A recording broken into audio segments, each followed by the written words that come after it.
Xəyal, mənim səsim gəlir. Bəli, gəlir. Rahat duyuyoruz Xəyal, sizi. səsim Gəlir Gülər xanım. gəlir səsim. Bəli, bəli. Lap yaxşı. Sabahınız xeyir. Bugün bizim başlayaq tədbirimizi. Metin bəy, kayıt ala bilərsiniz. Başladım. Başlaya bilərik. Sabahınız xeyir. Bugün bizim ən böyük mövzumuzda, ən gözəl mövzudan birini seçmişik.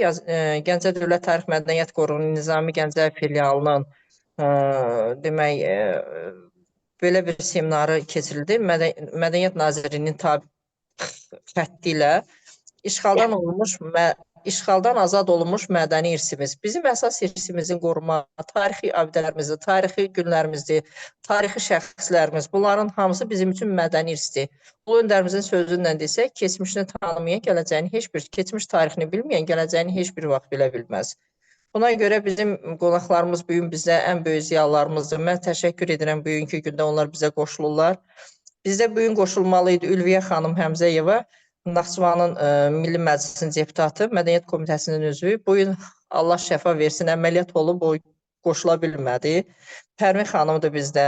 Azərbaycan Respublikalı Milli Məclisinin deputatı, tarix üzrə fəlsəfə doktoru, professor doktor Ali Təmizəl, Səlcuq Universitetinin Ədəbiyyat Fakültəsinin dekanı, Sərdar Ünsal, Türk-Azərbaycan Dostluq Dərnəkləri Federasiyonu Genel Başkan Yardımcısı, İğdır Azərbaycan Evi Dərnəyi Başkanı, araşdırmacı yazar, Metin Yıldırım, sosial bilimci yazar və bizim üçün ən əziz olan Əzağa Nəzərzadə, onu təbrik etdirib Qarabağda bugünkü gündə fəaliyyət göstərir. Qarabağ Universitetinin Filologiya kafedrasının müdiri, filologiya elmləri doktoru. Qarabağ Universitetində də bugünkü gündə fəaliyyətini davam edir. Elmlər Akademiyasından bizim üçün çox fəaliyyətlər, köməklər oldu. Bugünkü gündə davam edir Qarabağ Universitetində. Mən hamıyı salamlayıram və biz başlayaq. Bugün Ülviyə xanım olmadığından Pərvin xanım buradadır. Pərvin xanım buyurun. Pərvin xanım buradasınız. Pərvin xanım qoşulmalıdır. Danışdım, qoşulmalıdır. Pərvin xanım. Hələlik qoşulmuyor Gülər müəllimə.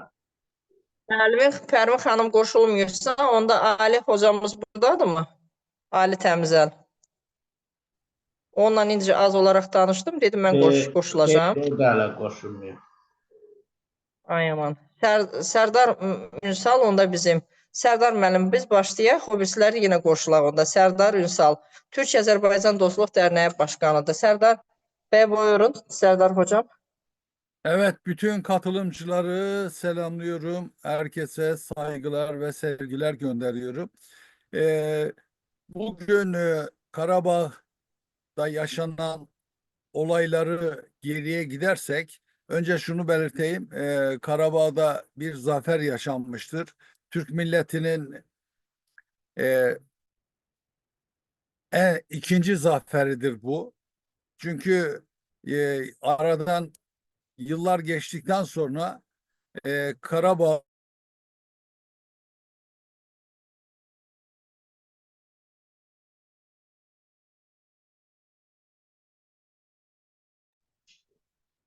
Sərdar müəllim parçası səsiniz oldu. gəlmir.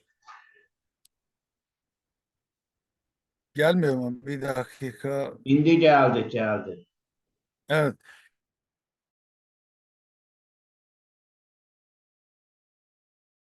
Bir zafer kazanmıştı.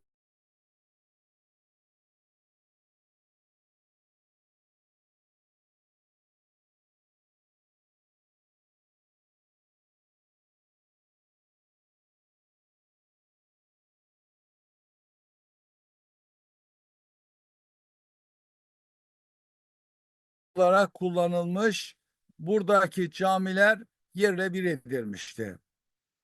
Bunun en büyük örneğini tabii Şuşa'da görüyoruz, Ağdam'da görüyoruz, bu Hocalı'da görüyoruz. Buradaki Türk milletine ait olan bütün kültürel varlıklar, medeniyetin unsuru olan camiler,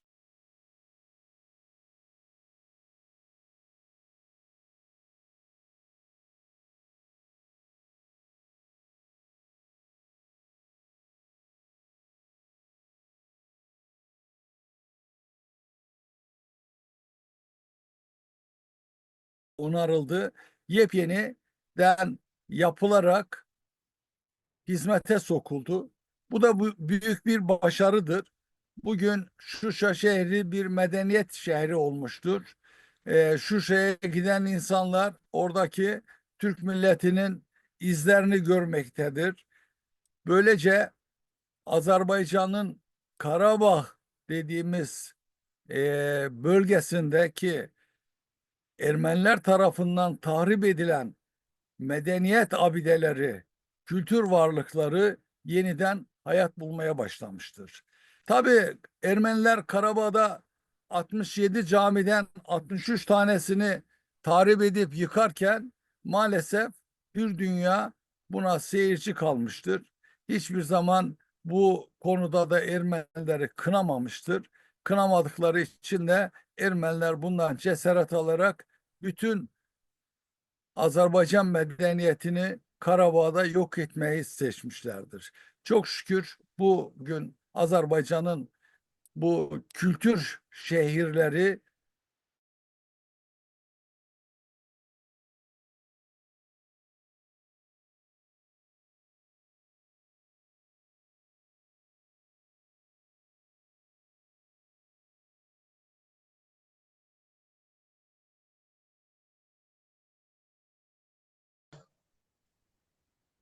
Təşəkkür edirəm Gülnarə xanım, hörmətli qonaqlarımız, əziz tədbirə qoşulanlarımız. İlk öncə sizin hər birinizi, Türkiyədən olan qonaqlarımızı, Dahi Nizami Yurdunun dahi edirəm. Bugünkü seminarın təşkilinə görə elə Gülnarə xanıma, bütün mədəniyyət idarəmizə təşəkkürümü bildirirəm. Çünki olduqca aktual bir mövzudur və vaxt aşırı Gülnarə xanım belə bir təşəbbüslə çıxış eləyir və Qarabağda, işğaldan azad olunmuş torpaqlarımızda həm gedən quruculuq işləri ilə bağlı, həm orada dağıdılmış mədəniyyətimizlə bağlı, həm də ümumiyyətlə mədəniyyətimizin inkişafı ilə ardıcıl olaraq belə seminarlar təşkil edilir. Bilirsiniz, əslində işğal olunmuş ərazilərdən danışmaq 2020-ci ildən sonra artıq böyük bir qürur və iftixar hissi verir insana. Çünki 30 ildən sonra Azərbaycan artıq öz tarixi torpaqlarına qayıtdı. 30 ildən sonra Azərbaycan öz tarixi torpaqlarına nəinki qayıtdı və buranın əsl sahibinin kim olduğunu göstərdi. Çünki əslində biz 30 il ərzində orada yalnız dağıdılmış əraziləri gördük. Biz 30 il ərzində orada azərbaycanlılara qarşı həyata keçirilən soyqırımları gördük. Mədəniyyətimizin məhv olunmasını gördük. Torpaqların yandırılmasını gördük. Ekoloji fəlakətin şahidləri olduq.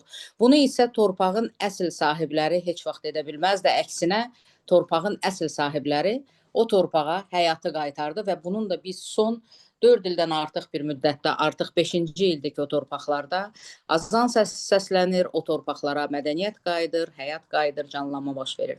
Amma bu hadisələrin bir başlanma tarixi var idi. Hər birimizə bəllidir ki, hələ 19-cu əsrin sonlarında ermənilər bir-birinin ardınca Armenakan, Hınçaq, Daşnaqsusun partiyaları yaratdılar ki, bu partiyaların proqramlarına baxsaq, hər üçündə terrorçuluq, insanlara qarşı törədilən soyqırmaqları bir qırmızı xətlə keçirdi. Terror onların rəsmi proqramlarında yazılan bir maddə idi. Bunu biz tarixi sənədlərə baxarkən bunların hər birinin şahidi oluruq və 20-ci əsrin əvvəllərindən Bakıda birdən-birə o neft bumunun yaşanması, Azərbaycanın zəngin bir ölkəyə çevrilməsi, pul qazanma mümkün olması, ermənilər harda pul, orada o dəqiqə peyda olurdular. Əvvəlcə özlərini zavallı, məzlum, yazıq kimi göstərir, sonra isə artıq torpaq iddiasına qalxırdılar. Siz təsəvvür edin ki, o dövrdə Cənubi Qafqaz 54 qəzadan ibarət idi və onun yalnız 9-unda ermənilər yaşayırdı, o da çoxluq təşkil eləmirdi. Belə bir şəraitdə ermənilər nəyə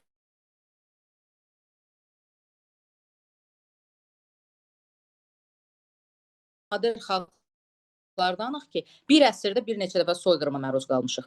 1905-6-cı il, 1918-ci il, ondan sonra 20-ci ilə qədər davam edən hadisələr, 1948-53-cü ilin deportasiyası, 1908-ci ildən Ermənistandan tarixi qərbi Azərbaycan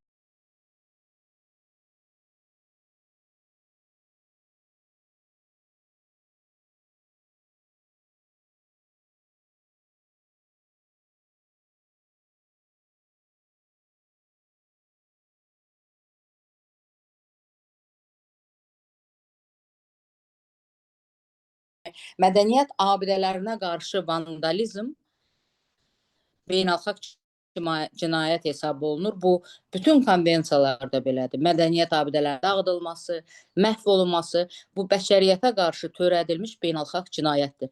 Və beynəlxalq hüquqa əsasən məhz insanlara qarşı soyqırım, ekoloji fəlakətin törədilməsi və mədəniyyət abidələrinə qarşı vandalizm beynəlxalq cinayət hesab edilir. İllərlə bizim mədəniyyət abidələrimiz dağıdıldı. İllərlə bizim məscidlərimiz dağıdıldı.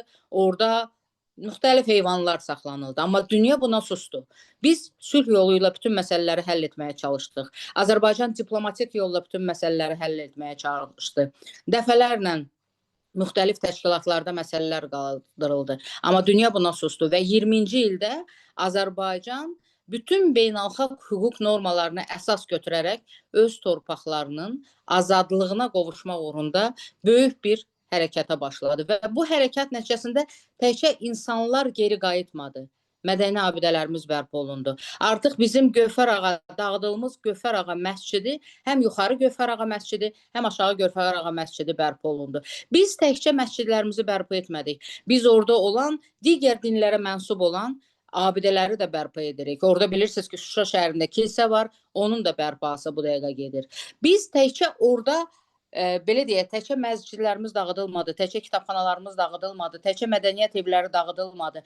Dünyada yəqin yeganə xalqlardanıq ki, olan büslərimiz güllələndi. Məşhur güllələnmiş büslər var. Üzeyrin, Bülbülün, Natavanın və həmin güllələnmiş büslər uzun illər Bakı şəhərində İncəsənət Muzeyinin həyatında saxlanıldı. Açığı hər dəfə ora gedən zaman düşünürdüm ki, görən nə vaxtsa o qayıdacaqmı? Amma bizim hamımızın inamımız və güvənimiz var idi ki, Azərbaycan tarixi ədaləti bərpa edəcək. Bugün həmin büslər öz tarixi yerlərindədir. Bugün həmin büslər Şuşanın mərkəzindədir. Biz təkcə Şuşada deyil, biz təkcə Xankəndidə deyil, işğaldan azad olmuş bütün ərazilərdə öz hüququmuzu bərpa edirik.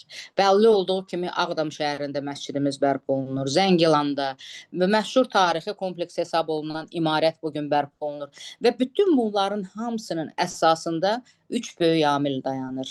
Böyük lider Müzəffər Ali Başkomandan, Azərbaycan xalqının milli birliyi və bizim əskərlərimizin qəhrəmanı, hansılar ki, o torpaqları azad etdilər. Fürsətdən istifadə edib bütün əskərlərimizə, şəhid olanlarımıza Allahdan rəhmət diləyir, qazilərimizə can sağlığı deyirəm. Əslində bu mövzunu dediyim kimi çox davam etmək olar. O, hər bir abidənin bərpası ayrıca bir elmi seminarın mövzusudur. Amma bizim təmsil etdiyimiz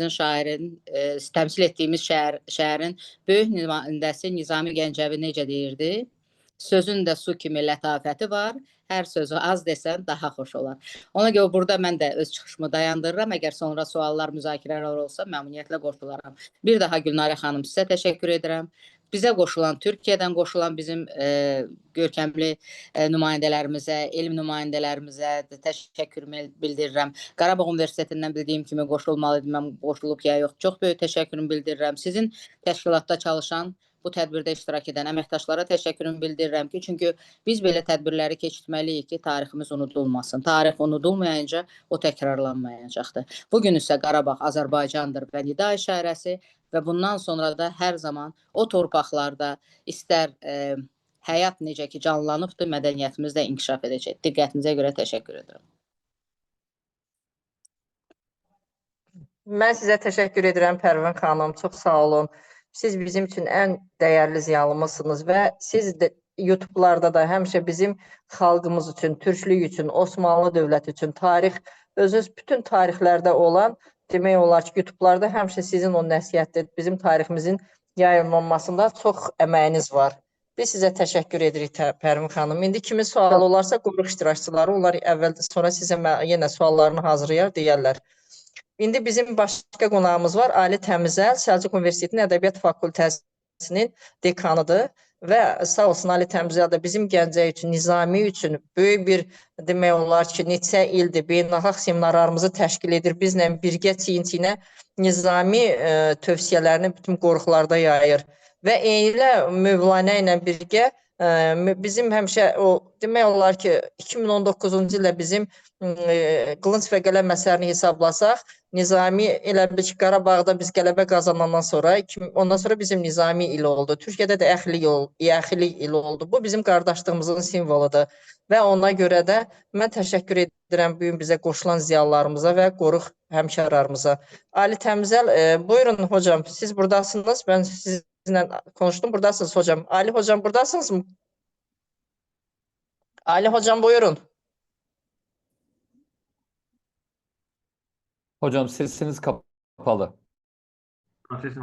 Şimdi sesim geliyor mu? Şimdi geliyor. Gelir hocam, gelir evet. Öncelikle böyle bir programı hazırladığınız için başta Gülnara Hanım olmak üzere diğer emektaşlarına hepsine ayrı ayrı teşekkür ediyorum. Benden önce çıkış yapan yoldaşların da hamısına teşekkür ediyorum. Tabii ben aslında bu medeni irsin bugüne yansıması barisinde danışmak isterken kafamda şey vardı. Nizami Gencevi, Mevlana ve Ali Şinevai üzerinden hukukla ilgili, yani insan haklarıyla ilgili, adaletle ilgili şeyleri söylemek istiyordum. Fakat ben onları yetiştiremedim. İnşallah onu başka ayrı zamanda gene danışırız inşallah burada. Ama ben Mevlana'nın Mesnevi'deki Hazreti Musa hikayelerini gene bugünkü gençliğimize, hatta yöneticilerimize hatırlatılması gereken mesajları var. Gene bu medeni irsimizin bugüne yansıması bakımından bu hikayeler de çok önem arz ediyor diye düşündüğümden bunları sizlerle paylaşmak istiyorum. Konu başlığında Mevlana'nın Mesnevisinde Hazreti Musa hikayelerinin günümüze mesajları olacak. Kültür, edebiyat ve dinler tarihinde bazı şahsiyetler vardır. Tarihin ve siyasetin onları bir milletin veya toplumun coğrafi sınırları içerisinde tutmaya gücü yetmez. Ve bunlardan bir tanesi Mevlana olduğu gibi bir tanesi de aslında Nizami Gencevi. Ben burada yine siz dostlarımızla hatırlatmak istiyorum. Komşu ülke neredeyse her hafta Nizami Gencevi ile ilgili dünyanın değişik yerlerinde kendi kültür müşavirleriyle birlikte program yapıyor. Hindistan'dan Tacikistan'a kadar ne bileyim Avusturya'dan yani Österreich'ten Özbekistan'a kadar Nizami Gencevi'nin kendilerinin milli kimliği olduğunu söyleyen programlar yapılıyor. Ben daha önce sizlere bunu hatırlatmıştım aslında.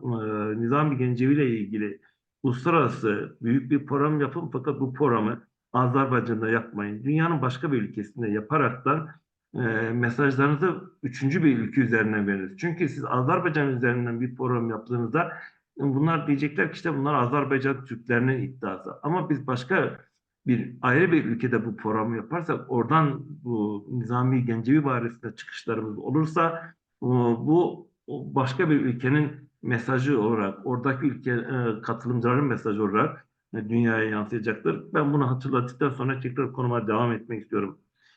Çünkü onların şahsiyetleri ve ortak koyduğu düşünceleri ortak bir kültür ve edebiyat oluşturacak şekilde yaklaşık herkesin isteğine cevap verebilecek özelliktedir.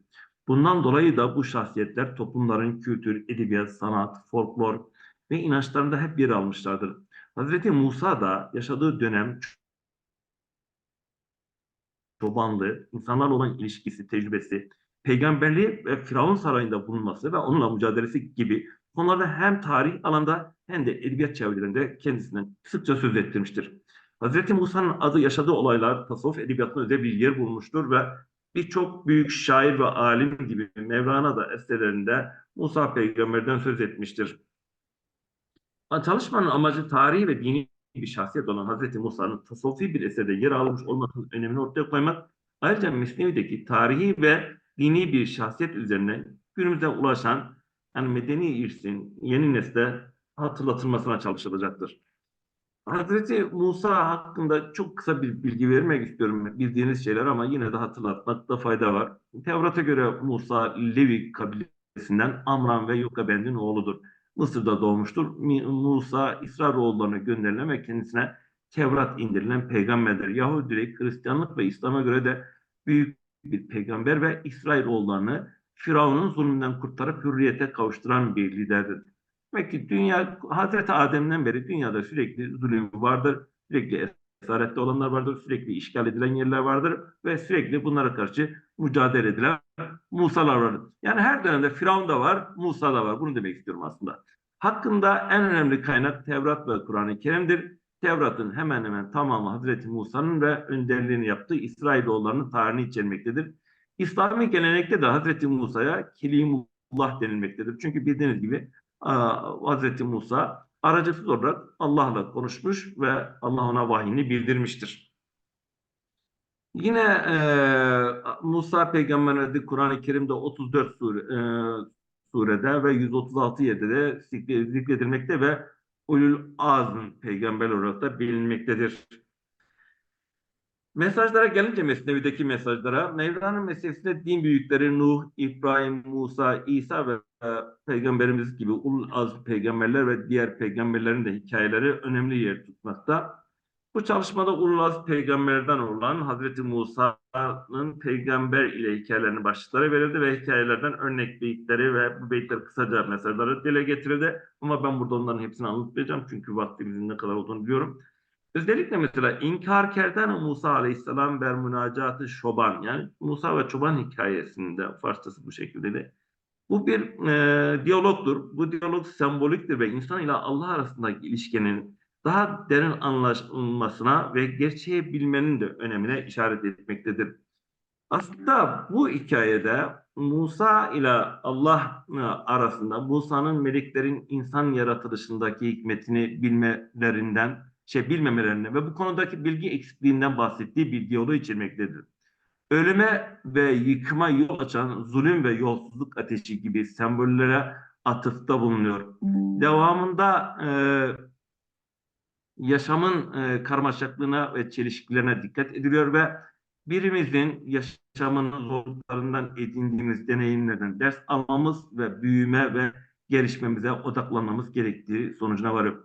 Buradan hemen neye dönmek istiyorum? Ben 35 yıl önce Azerbaycan'da Ermenilerin verdiği sıkıntıları anımsatmak istiyorum ve dolayısıyla yani en kısa yakın dönemde 35 yıl öncesine dönerekten bizim o günkü sıkıntılarımızı hatırlayarak oradaki Türk gençliği olarak biz yeniden ayakta durmanın, yani küllerimizden yeniden doğmanın yollarını arayıp tarihimize bağlı olarak bunlardan ders olarak alarak yolumuza devam etmemiz gerekiyor. Yani tembellik yapmayacağız. Bugün işte rahata kavuştuk, bu toprakları aldık demeyecek. Biz